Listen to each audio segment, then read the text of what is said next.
I'm hoping you can share with me the biggest thing you're hoping to get out of today's session. You look back 3 to 5 years from now and you say, this was the moment that changed everything for your LSAT prep.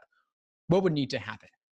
I guess I would need to ask you, because whenever I read anything you write about your journey taking the LSAT, I really relate to it now more than ever. I always thought I related to it, but now I'm at that point where I'm at like 163, 164 on a good day. But if I have a bad day, like if I have any sort of like, if I'm losing focus even a little bit, or if I run into a section where I lose my confidence, say for example, like one of the logic games that I sent over, it's like my entire score tumbles. Like I'll go from like a 163 to a 155.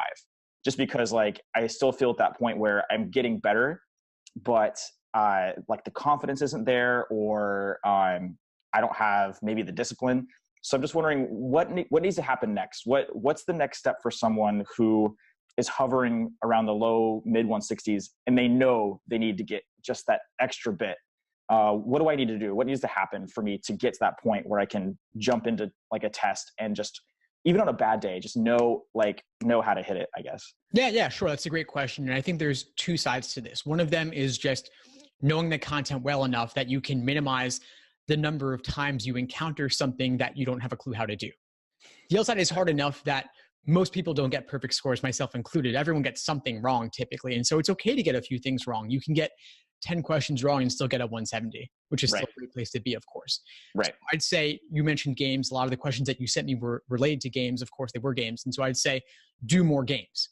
Do more games. There's 86 numbered exams and a handful that are unnumbered. So you've got really, at this point, something like over 350 released LSAT logic games. And so I'd be looking between now and July, you've got quite a bit of time. So you have enough time to do all of them if you want to. And I'd recommend it. And given that we're going towards the digital format, that's what you might get in July.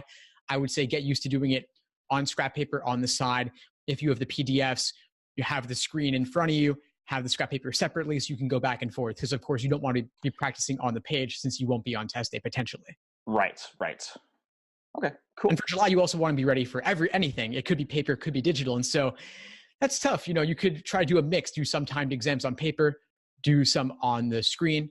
Either way, of course, the content's the same.